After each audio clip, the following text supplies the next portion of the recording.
everyone, here I'm back with a video lecture और आज हमने डिस्कस करना है case scenario number 6। This case is related to neurology. ठीक है, तो हमारे पास जब न्यूरो का केस आता है तो हम लोग basically different mechanisms, different physical examination, हम यहाँ पे इन्वेस्टिगेशन टेस्ट और डिफरेंट चीज़ों की तरफ जाते हैं। ठीक है, यहाँ पे हमारे पास पेशेंट था जिसका नाम था सारा अहमद।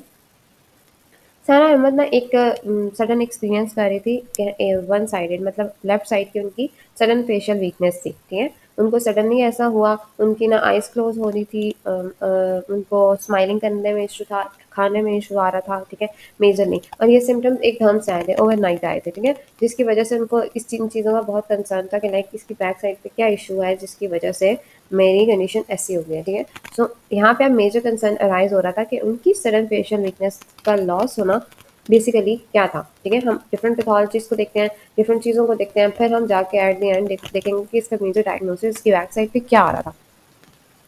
सबसे पहले हम फिजिकल एग्जामिनेशन की तरफ जब चाहते हैं ना, तो फिजिकल एग्जामिनेशन में देखते हैं कि फेशियल की जो मोटर फंक्शंस थे वो क्या क्या थे। ठीक है, अगर lower motor neuron facial weakness हो, तो अगर या हमारे पास चाहे वो इंटायर फेस को एक्ट करी हो या चाहे वो हाफ को कर रही हो, तो हम इसमें देखते हैं कि मेजरली हमारे पास पेशेंट को जब हम चेक करते हैं, हम पेशेंट से बोलते हैं अपनी आईब्रो रेज करें। ठीक है, आईब्रो अगर पेशेंट एक साइड की प्रॉपर रेज कर रहा है लेकिन दूसरी साइड की उसकी प्रॉपर रेज नहीं हो रही, तो दैट मीन्स यहाँ पे इशू आ। ठीक है, वन साइडेड आपके पास इशू आ रहा है। सेकेंड वन, आप अपनी आंखें क्लोज करें, दो चेक करते हैं, तब हमें आइडिया हो जाता है कि लोअर मोटर न्यूरॉन बेसिकली यहाँ पे इफेक्ट हुआ है। ठीक है, ये एक एग्जांपल है। ठीक है, ये एक सिंपल सा एक टेस्ट है, इसमें मल्टीपल आप और चीज़ें भी देखते हो, आप फेशियल एक्सप्रेशन सारे देख सकते हो।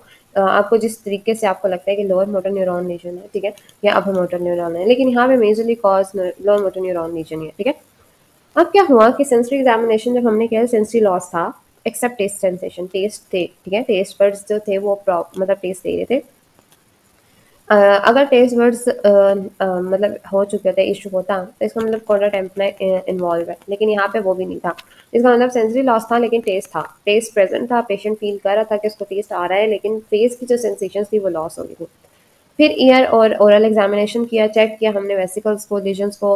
हमने हर्पिस जोस्टर के लिए मैंने रैम्से हैंड सिंड्रोम का पेशेंट देखा था, एंड दैट इज़ बेसिकली इस तरह का पेशेंट जो होता है ना आपके पास, वो काफ़ी हद तक जो होता है ना, जो आपकी कंडीशन होती है, डिस्ट्रॉइंग कंडीशन होती है आपके फेस की। ठीक है, विद दैट आपके पास ईयर इन्फेक्शन इतना फैल चुका होता है ना कि लाइक आपका ईयर के साथ साथ आपके सारे फेशियल एक्सप्रेशन, आपके फेशियल इशू बहुत स्वेर आ रहे थे। ठीक है, तो आप ये सारी चीज़ें चेक करते हो कि इस पेशेंट में है कि नहीं है। ठीक है, फिर आप क्रेनियल नर्व की एग्जामिनेशन भी करोगे कि लाइक अगर हमारे पास यहाँ पे कोई क्रेनियल नर्व इन्वॉल्व है तो हमें उसका भी आइडिया हो जाए। पर यहाँ पे इन्वॉल्वमेंट जो थी वो हम मेजरली अब देखेंगे कि क्रेनियल नर्व के सेल्फ एग्जामिनेशन हम डिफरेंट तरीके से करते हैं, लेकिन जब हमारे पास फेशियल मोटर फंक्शन आ रहे हैं ना, तो हम फेशियल नर्व को चेक करेंगे। ठीक है, सबसे मेजर फेशियल नर्व हम चेक करेंगे, फेशियल नर्व का सारा एग्जामिनेशन करेंगे, हम देखेंगे कि हमारे पास क्या क्या चीज़ें हैं जो हमें चाहिए, जो हम बेसिकली यूज़ कर सकते हैं और डायग्नोज कर सकते हैं। ठीक है, सो मेजरली हमारे पास फिजिकल एग्जामिनेशन जो था वो हमें ये कह रहा है कि आपने ये सारी चीज़ें देख ली। ठीक है, मेजर आपने क्या किया, इन सारी चीज़ों को देख लिया कि लाइक फेशियल नर्व जो है हमारे पास किस तरह से इफेक्ट करी है, इसमें और क्या चीज़ों की रिक्वायरमेंट होनी चाहिए। ठीक है, तो ये जब आप सारी चीज़ें देख लेते हो ना, अब आप देखो, अब आपके पास काफ़ी चीज़ों की क्लैरिटी होगी है कि लाइक आपने सबसे पहले आपने फंक्शन देख लिया, हमने देखा उसमें क्या इशू आ रहा था। ठीक है, फिर आपने उसकी बेसिकली देखा कि आपके पास उसकी सेंसेशंस कैसी थी, सेंसरी इफेक्ट कैसा था। ठीक है, विद दैट आपने देखा जब टेस्ट सेंसेशंस इन्वॉल्व है, मतलब टेस्ट सेंसेशंस प्रेजेंट है, टेस्ट सेंसेशन डिस्टर्ब नहीं हुई, तो फिर आपने थर्ड चीज़ देखी कि वहाँ पे कोई ईयर या ओरल इन्फेक्शन तो नहीं है। ठीक है, आपने वो भी देखा क्योंकि ईयर ओरल इन्फेक्शन भी एट द एंड जो होता है ना, वो हमारे पास फेशियल नर्व को काफ़ी हद तक कंप्रेस कर रहा होता है। ठीक है, आपने ये सारी चीज़ें भी देखी, फिर आपने क्रेनियल नर्व को भी एग्जामिनेशन देखा कि लाइक अगर यहाँ पे क्रेनियल नर्व इन्वॉल्व है तो कौन सी है। तो हमें यहाँ पे पता है कि मेजरली यहाँ पे ना अगर फेशियल इशू आ रहा है तो यहाँ पे फेशियल नर्व हो सकती है इन्वॉल्व। पर समटाइम्स ऐसा होता है कि आपको ना ज़रूरी नहीं होता कि हर चीज़ फेशियल नर्व से रिलेटेड हो। ठीक है, आपकी सारी बैक पैथोलॉजी ज़रूरी हो सकती है कि कोई और चीज़ इन्वॉल्व है जो फेशियल नर्व, जाहिर बात है क्रेनियल नर्व जो होती है वो हमारे पास फेशियल और भी बहुत सी चीज़ों को सप्लाई कर देती है। ठीक है, तो आपने क्रेनियल नर्व के प्रॉपर एग्जामिनेशन करना है कि लाइक हमारे पास क्या है। विद दैट आपने सारी क्रेनियल नर्व्स के साथ साथ आपने फेशियल नर्व को मेजरली फोकस करना है कि लाइक अगर क्योंकि जाहिर सी बात है फेस रिलेटेड है तो फेशियल नर्व का ज़्यादा हो सकता है। जैसे आप फेस की एसिमेट्री देख लो, जैसे एक साइड की जो होगी एसिमेट्री खराब हो जाएगी, हो सकता है एक साइड का लिप जो है वो ड्रॉप कर रहा हो, या एक साइड का जो फेस है उसके मसल ड्रॉप कर रहे होंगे। देखते हैं आप जो फोरहेड के रिंकल्स हैं वो कैसे प्रेजेंट है, उनको चेक करो। ठीक है, आइज जैसे क्लोज करने के लिए मैंने कहा स्माइल करवाओ, पफ बनवाओ, जैसे आप मुंह में हवा भरवाते हो ना, ठीक है, पेशेंट को आप उस तरह से एग्जामिन कर सकते हो, ठीक है। ये मेजरली फेशियल नर्व के एक्सप्रेशन चेक करने के लिए होता है कि लाइक आप इस तरह से आप साइड टेस्टिंग करते हो, आप रेजिस्टेंस के साथ भी करते हो, आप असिस्टेंस के साथ भी करते हो, ये सारी चीज़ें आप लाइक आप जोर से आइज को शट ना होने दो और उसको बोलो आई शट करो, या आप आइज शट करवा के फिर पेशेंट को बोलो अपनी आंखें खोलो और खोल सक रहे कि नहीं खोल सक रहे। ये मेजरली मेजर टेस्ट होते हैं जो आप चेक करते हो कि मेजर फेशियल नर्व का इशू है कि नहीं है, ठीक है। इस तरह ट्राइजेमिनल नर्व जो होती है वो भी हमारे पास जाहिर बात है फेस की सेंसिटिव सारे फीचर्स देख रही होती है, तो जब ट्राइजेमिनल नर्व इन्वॉल्व होती है तो तब भी आप फेशियल एक्सप्रेशन या फेशियल चीज़ों को देखते हो, ठीक है। सो मेजरली अब आप क्रेनियल नर्व्स में जैसे ट्राइजेमिनल भी आपने चेक कर ली, फेशियल नर्व भी चेक कर ली, ठीक है। विद दैट आपको हमें फिजिकल एग्जामिनेशन भी कुछ चाहिए थे, ठीक है। फिजिकल एग्जामिनेशन के साथ हमें कोई डायग्नोस्टिक टेस्ट भी चाहिए थे, ठीक है। तो हमने डायग्नोस्टिक टेस्ट करवाए, सीबीसी करवाया, ठीक है। अब हमने सीबीसी अब मेजरली ना मेजर सारी कंडीशंस में आप सीबीसी करवा ही लेते हो, ठीक है, ताकि आपको मेजर आइडिया हो जाए कि कोई बैक पैथोलॉजी ऐसी तो नहीं है जो हम मिस कर सकते हैं, कोई इन्फेक्शन ऐसा तो नहीं है जो हम मिस कर रहे हैं, ठीक है। तो सीबीसी की जो रिपोर्ट होती है ना वो आपको एक क्लियर पिक्चर दे देती है कि इसकी बॉडी में इन्फेक्शन है या नहीं है, ठीक है। आपको बेसिकली सारे सेल्स का पता चल जाता है कि क्या हाई है क्या लो है, आपको मेजर सारी पैथोलॉजीज की आइडिया हो जाता है, एक ब्रीफ आइडिया हो जाता है, ब्रीफली आपको पता चल जाता है इन्फेक्शन है कि नहीं। ब्लड ग्लूकोज यहाँ पे चेक करने का मकसद मेजरली ये है कि आप चेक कर रहे हो कि यहाँ पे डायबिटीज़ का पेशेंट है या नहीं है, या रिस्क है कि नहीं है डायबिटीज़ का, ठीक है। रिस्क फैक्टर भी कोई भी प्रेजेंट है ना डायबिटीज़ का, तो उस केस में भी ज़्यादा होता है कि ब्लड का शुगर लेवल हाई हो सकता है, ठीक है। वो आपने चेक किया। अब ये चीज़ें आपने रूल आउट की। थर्ड आपने थायराइड का फंक्शन चेक किया। थायराइड का फंक्शन चेक करने का ये मतलब है क्योंकि समटाइम्स हाइपोथायराइडिज्म की वजह से ना कुछ ऐसे सिम्पटम्स आ जाते हैं जो मिमिक कर रहे हैं फेशियल नर्व को, ठीक है, या फेशियल नर्व की डिफरेंट कंडीशंस को, या फेशियल नर्व पाल्सीज को, या बेल्स पाल्सीज को।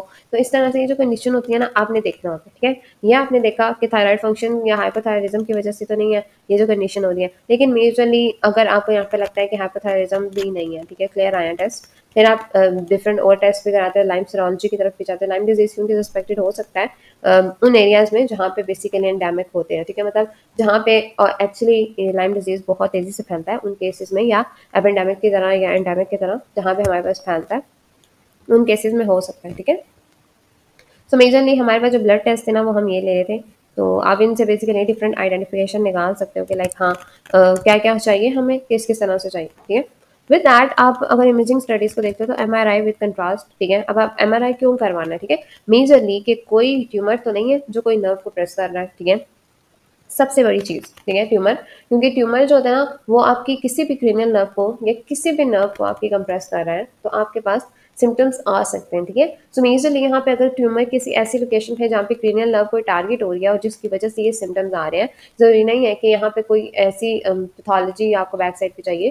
समटाइम्स ट्यूमर इटसेल्फ कंप्रेस कर देता है और आपके पास सिम्टम्स कॉज करता है, तो मेजरली आपने ये रूल आउट करना है कि ट्यूमर तो प्रेजेंट नहीं है, डीमाइलिनेटिंग डिजीज तो नहीं है, कहीं पे भी आपकी बॉडी में डीमाइलिनेटिंग डिजीज तो नहीं चल रहा है, या आप साथ साथ देखो कि कहीं पे आपके पास कोई और इशू ऐसा तो नहीं है जो एट द एंड आपके पास कॉज करेगा, या स्ट्रोक तो नहीं हुआ। पेशेंट को स्ट्रोक भी हो सकता है जिसकी वजह से आपके पास फेशियल नर्व अफेक्ट हो रही है और एट द एंड आपको पास ऐसे सिम्टम्स दे रही है जो आपके पास आपको फील हो रहे हैं कि फेस से एक्सप्रेशन जा रहे हैं, ठीक है।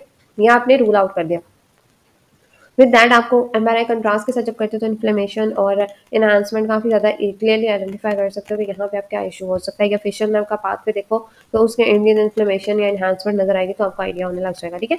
विद दैट सिटी स्कैन भी आप देखते हो, सिटी स्कैन में भी आप समटाइम्स कोई bone fracture, temporal bone fracture, या जो स्कल की बोन्स है ना तो उनमें मेजरली जो होती है या स्कल का बेस का सॉरी टेम्पोरल बोन का फ्रैक्चर हो सकता है, ठीक है, या पैरोटिड ग्लैंड्स की कोई लीजन है, या स्कल बेस्ड जो होते हैं ना उनके ट्यूमर्स हैं, कोई भी, ठीक है, ट्यूमर रिलेटेड इशू है या कोई भी फ्रैक्चर रिलेटेड इशू है तो वो सीटी स्कैन से भी आप रूल आउट कर सकते हो। सो मेजरली ये आपके पास मेजर चीज़ें आ जाती है कि इमेजिंग स्टडी क्यों रिक्वायरमेंट है, ठीक है, ताकि हमारे पास फेशियल नर्व का जो एक्सक्लूजन पाथ है ना, मतलब हमने एक्सक्लूड आउट करना ना, अब हमने ये सारे डिजीजेस को एक्सक्लूड आउट करते जाना है कि हमारे पास ये भी नहीं है, ये भी नहीं है, डिमाइलिनेटिंग भी नहीं थी, स्ट्रोक भी नहीं था इस केस में। अब अगर हमारे पास हमने हर चीज़ को रूल आउट किया, ठीक है, जब हमने हर चीज़ को रूल आउट किया तो हमारे पास थी इलेक्ट्रोफिजियोलॉजिकल स्टडीज, ठीक है, तो हम इनमें क्या कहते हैं ईएमजी की टेस्टिंग की, ठीक है, हमारे पास नर्व इंजरी तो नहीं है, किस हद तक नर्व इंजरी है ये सारी मॉनिटरिंग की, एनसीएस करवाया, एनसीएस में हमने फंक्शन इवैल्यूएट किया फेशियल नर्व का, ठीक है, मेजरली क्योंकि हमारे पास बाकी चीज़ें तो हमने रूल आउट की, हमारे पास कुछ भी फाइंड आउट नहीं कर सके हम, तो हमने एनसीएस करवाया, एनसीएस में हमने देखा कि फंक्शन क्या था फेशियल पाथवे का।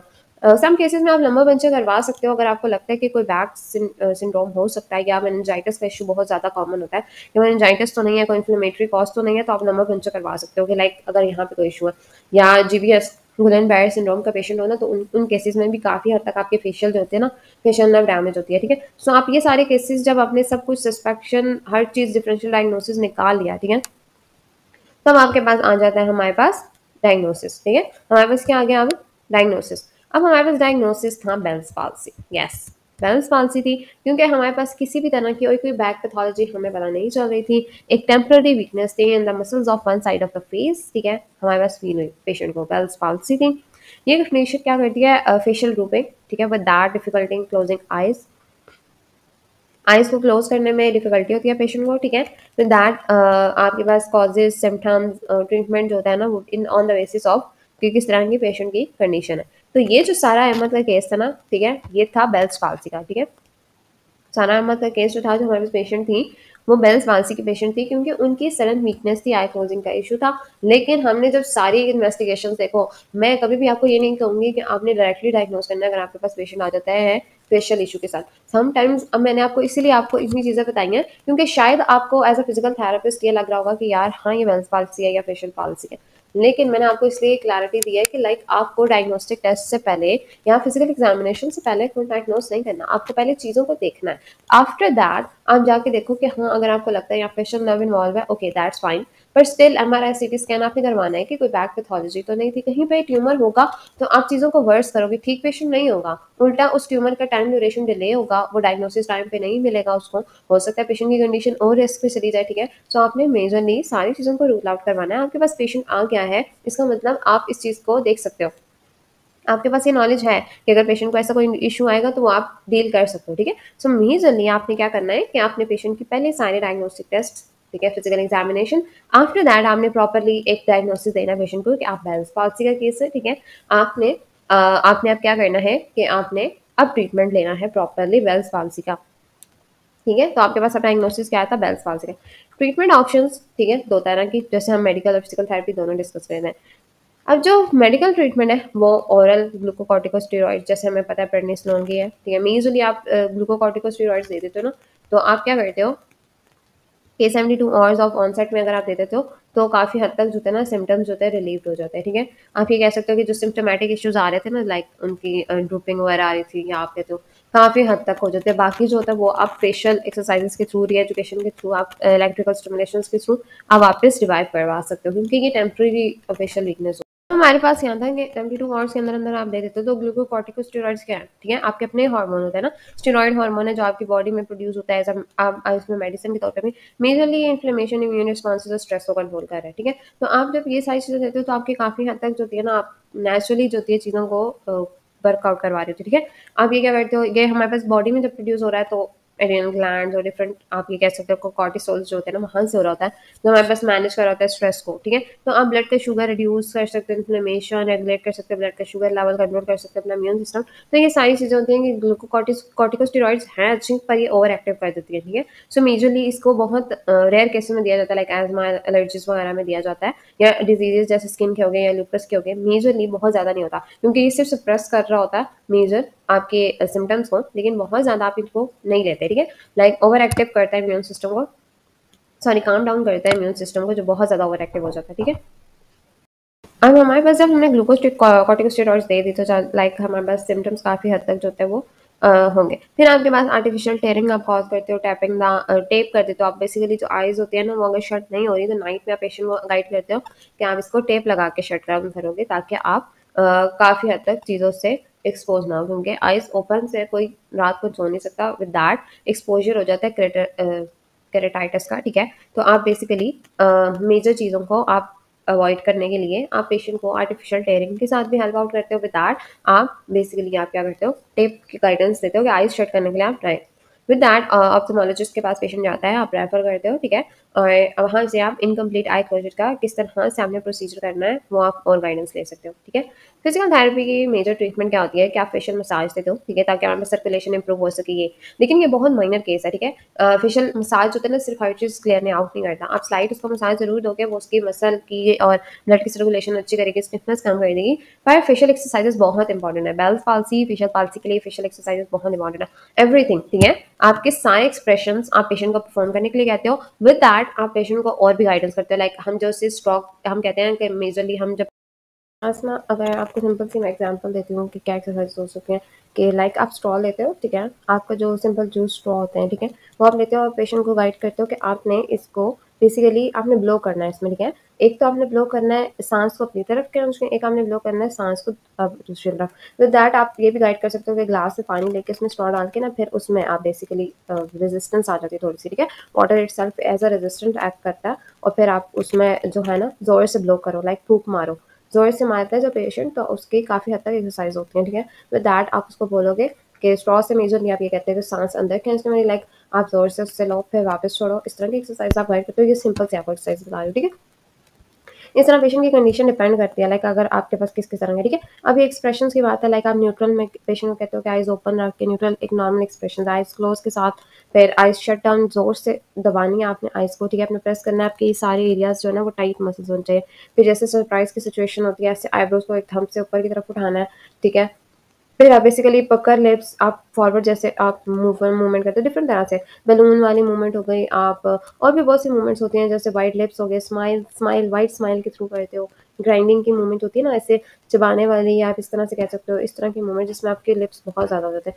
विद दैट आप इस तरह से फेशियल डिफरेंट एक्सप्रेशंस के साथ बेसिकली जैसे ब्लो करते हो आप जोर से अपने क्या कहते हो माउथ में, पेशेंट को कहते हो कि आप एयर को होल्ड कर लो, लाइक आप हवा भर लो, ठीक है। विद दैट आफ्टर फिर थोड़ी देर के बाद उसको छोड़ दो। इस तरह की एक्सरसाइज आप पेशेंट को गाइड करते हो, आइज ओपन के साथ, आइज क्लोज के साथ, डिफरेंट एक्सप्रेशन आप गाइड करते हो, डिफरेंट मूवमेंट्स आप गाइड करते हो। तो इस तरह की ना काफ़ी और एक्सरसाइज होती हैं जो आप पेशेंट की कंडीशन के अकॉर्डिंग देख लेते हो कि उनका आइज़ का इशू ज़्यादा है या लिप्स का है या उस साइड के सिर्फ लोअर पोर्शन का ज़्यादा है, तो आप ऐसे एक्सरसाइज गाइड करते हो जो उनके माउथ को मेजर टारगेट कर रहे हो। जहाँ पे आपको आइज़ का लगता है, जहाँ पे आपको फोरहेड का लगता है, आप एक्सरसाइजेस वैसे गाइड करते हो, ठीक है। सो आप इस चीज़ को आहिस्ता आहिस्ता सीख जाते हो कि आपको इस पेशेंट को कैसे एक्सरसाइज करनी है। विद दैट आप इलेक्ट्रिकल स्टिमुलेशन, जिसको ईएमएस भी कहते हैं, ईएमएस काफ़ी हद तक यूज़ होती है, इलेक्ट्रिकल मस्कुलर स्टिमुलेशन दी जाती है, डिफरेंट पॉइंट्स टारगेट किए जाते हैं फेशियल नर्व के, आपको मोटर यूनिट्स या मोटर पॉइंट्स पता होंगे, ठीक है। आप उनको टारगेट करते हो और जो है ना बेसिकली आप स्टिमुलेट कराते हो और काफ़ी आपको मूवमेंट अच्छी फील होती है और काफ़ी ये हेल्पफुल होता है। इलेक्ट्रिकल स्टिमुलेशन के बहुत अच्छे इफेक्ट होते हैं वेल्स और फेशियल पाल्सी पे, और ये हमने बहुत पेशेंट्स पे किया, लाइक बहुत ज़्यादा अच्छे इफेक्ट होते हैं।